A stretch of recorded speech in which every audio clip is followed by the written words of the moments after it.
Good morning, everyone, from beautiful Antigua. It's a beautiful morning here. It's pretty clear skies. Today, I'm gonna go and hike a volcano to see an active volcano.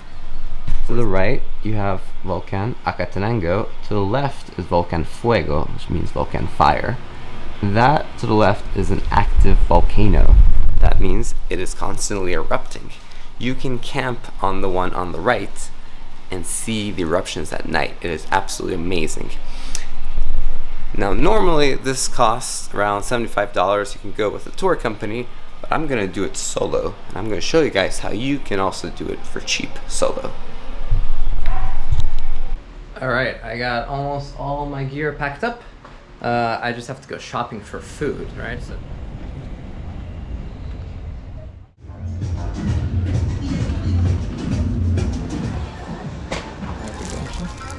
got some bread, roast chicken, and chicken water in a can. No thank you, not ever. Ooh, chicken breasts. It's expensive though. This is a bit expensive, but we got ourselves a deal over here. Look at that, $8.75. We'll take two. Yay. One at night and one in the morning. Never go wrong with too much tuna. I love tuna. Tuna's the best. Okay, I am all ready to go camping. I got my clothes here, my neck warmer, shirt, hiking pants, toiletry, toilet paper, because this is very important actually. 4 tripods because, you know, it's like the camera tripod, the GoPro tripod, the GoPro holding stick, selfie stick, long exposures. It gets really cold up there, so I have a thermal layer, thermal leggings, sweater, coat, an extra pair of underwear because you never know what might happen, cap. Here I got the bread, peanut butter, I got tuna, which was on sale, yay, that's great. And these are my favorite type of cookies. They are called chokis rellena, so it's the purple kind. They have chocolate inside, so good. Hand sanitizer, of course, power bank. And over here I have my camping gear. I have my trustworthy tent, great, my sleeping bag, which actually is not good for this altitude, but whatever. And then, very, very important, I have my mat, sleeping mat. We're good to go. Got all my stuff. Gonna go grab one of those chicken buses over there for the first leg of the journey. Okay, first leg of the journey is to Paramos. So where you go to the bus station here in Antigua and you just ask for the bus that goes to Paramos. Easy enough, right?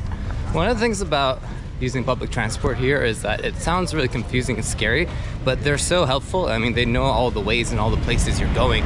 So you can just come here and say Acatenango and they'll tell you where to go. It's great.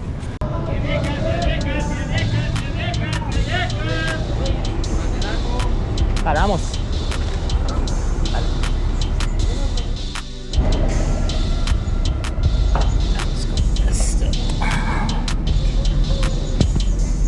Gracias.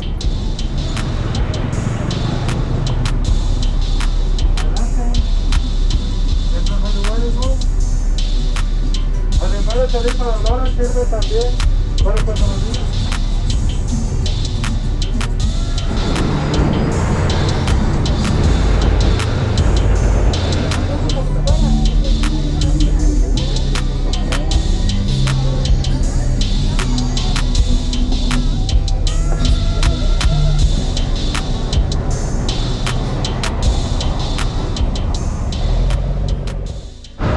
Okay, so we made it to Paramos.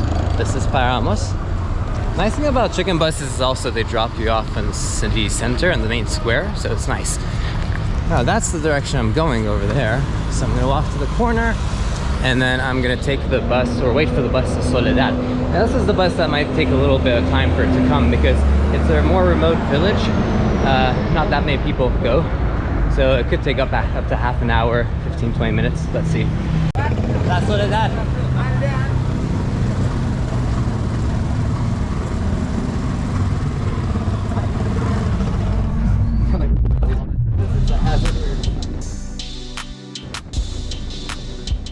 This is where you arrive when you get off the bus. And that's where you start hiking over there. There. Okay, we're off the summit. The first part, from what I remember, it's hard. It's quite steep. After that, you start zigzagging. Alright, check this out, guys. I'm walking here along the farm in this beautiful, beautiful meadow. I mean, it's corn on both sides, but this little narrow passageway here, absolutely beautiful. Such a scenic route up to the forest. And above me, up ahead, over there is the cloud forest. So the way foliage and climate works is that it's more based on elevation than latitude or longitude or anything else. And a really good example of this is when you hike a volcano. When you hike a volcano, you summit a lot of elevation, you gain a lot of elevation in a very short period of time. And so what happens is that you pass through a lot of really different landscapes. We're starting off with, you know, this farmland, very green, lush, really beautiful. And then as we go further up, gain altitude, we're gonna reach the cloud forest, which is a type of foliage that grows only above like 2,800 meters roughly. You'll see when we get there. Really cool. All right, we're at the main entrance of the national park. So here we're starting to enter cloud forest. So if you look over there, you got moss covered trees, you got bamboo and all that good stuff. Very, very cool. Hey, look at that. That's where you're supposed to register and pay, but it's closed. So that means I get a free pass and I save about $7, $8.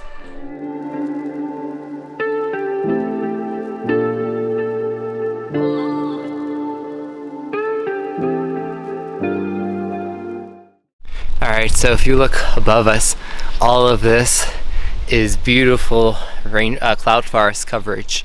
Really, really nice. All these beautiful trees covered in thick green moss. So over here is what I was talking about. So we start off with the oak forest from 1,500 to 2,700. After that, you get to the cloud forest here, 2,500 to 3,400. And once you get above 3,400, you get to the pine foliage, the pine and subalpine. So that's 3,000 to 3,900. That up ahead is the first evidence of us exiting the cloud forest at about 3,200 meters and entering the pine forest. Got our first pine up ahead over there, some pine needles on the floor.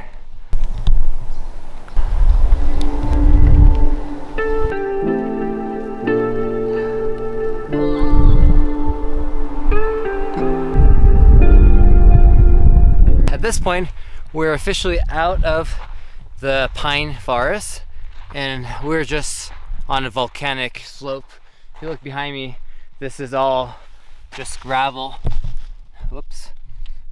This is all just gravel. It's volcanic rocks.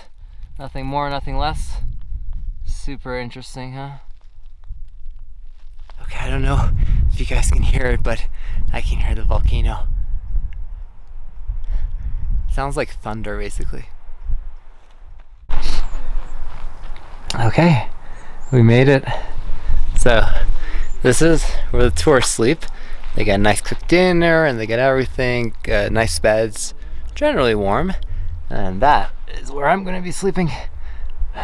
They've made like platforms. You can choose whichever you want and then yeah, you can sleep there. It's pretty sweet actually.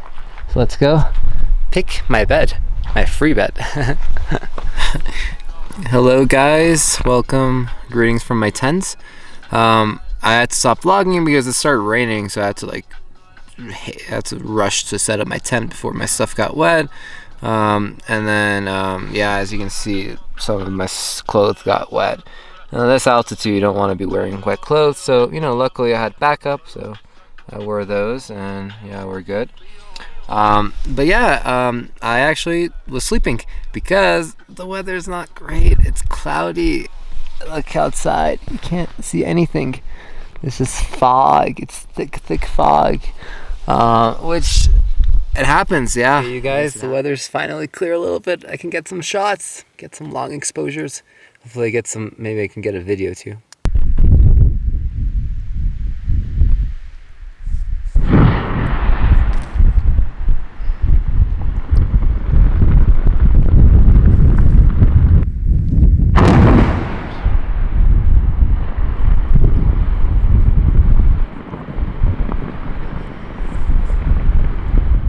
Alright guys, I am packing my tent and I'm gonna go down. So normally what you do is you go up to the summit for sunrise, but I'm too tired to go, to be honest. I've done it before. So yeah, you guys can go up when you come here. Aside from the volcano itself, this place has such a spectacular landscape. I mean, over there to the left of the volcano, you can see all the way to the Pacific Ocean, 60 kilometers away. Here you have this beautiful farmland, small villages. That's Volcano Atitlan. In the morning I showed you guys there's Laguna Atitlan. You can see a few other volcanoes. It's just, it's like you're above on the clouds, you know. It's like you're unfortunately, just like that, once again it is time to bid goodbye to Acatenango. This place is so special. I mean, it's my second time here, but I honestly enjoyed it just as much as the first time. It's out of this world. If you live in the US or Canada, really just highly recommend to come down here to Acatenango, to Guatemala. There's not many places in the world where you can see an active volcano. You can camp across from it and see it explode. I mean, you can just fly into Guatemala visa free, visit this incredible landscape here. All these amazing volcanoes, beautiful culture, amazing people, great food, and that amazing Volcan de Fuego. So I cannot recommend this enough, really. If you want to have a special experience, be really close to home. Again, if you're from the US or Canada, just come down here. You won't regret it. Just do it. What's up, guys? Coming to you from New York. I'm back from Guatemala. So the question is, how much did all this cost, right? Well, really little actually, but it depends. So I carry all of my camping gear with me. I have my tent, sleeping bag, and mat. So I didn't have to rent any gear. The only thing I spent money on was transportation. To go to and from the starting point of the Acatenango trek will cost you about 15 quetzales each way, so 30 in total, which is about $4 if even. Yeah, if you can count the quetzal to be 8 per dollar, then it's about $4. And then I spent about maybe $6 on food and water for the night, so we're talking $10. It's crazy, right? I spent $10 for that experience. But part of that is because when I went there, there was no one to charge me an entrance to the national park. Normally you have to pay 50 quetzales, which is about $7 to enter. So because of that, I was able to do it for only $10. Otherwise it would cost you close to $20. If you go with a tour, however, it is about $75. I don't think that includes the entrance to the national park either. So you're looking at $10 versus $70. And if you're renting gear, put another like 10-15 on top of that. So still you're looking at 25 versus 75. So 3 times cheaper. That's a big of a steal for sure. The other thing I will say is that consider your fitness levels. If you've never camped before at anything high mountain, if you've never done a lot of trekking, probably shouldn't do this by yourself. Go with that tour company. It's fine. But if you do have experience, if you have done these type of things by yourself, then yeah, for sure, do it by yourself. You're gonna save a lot of money. It's a lot nicer experience because you can camp outside with the view of the volcano the same way you want and all that good stuff. So yeah, thank you for watching the video up to here, and I hope you watch the other videos I will be making.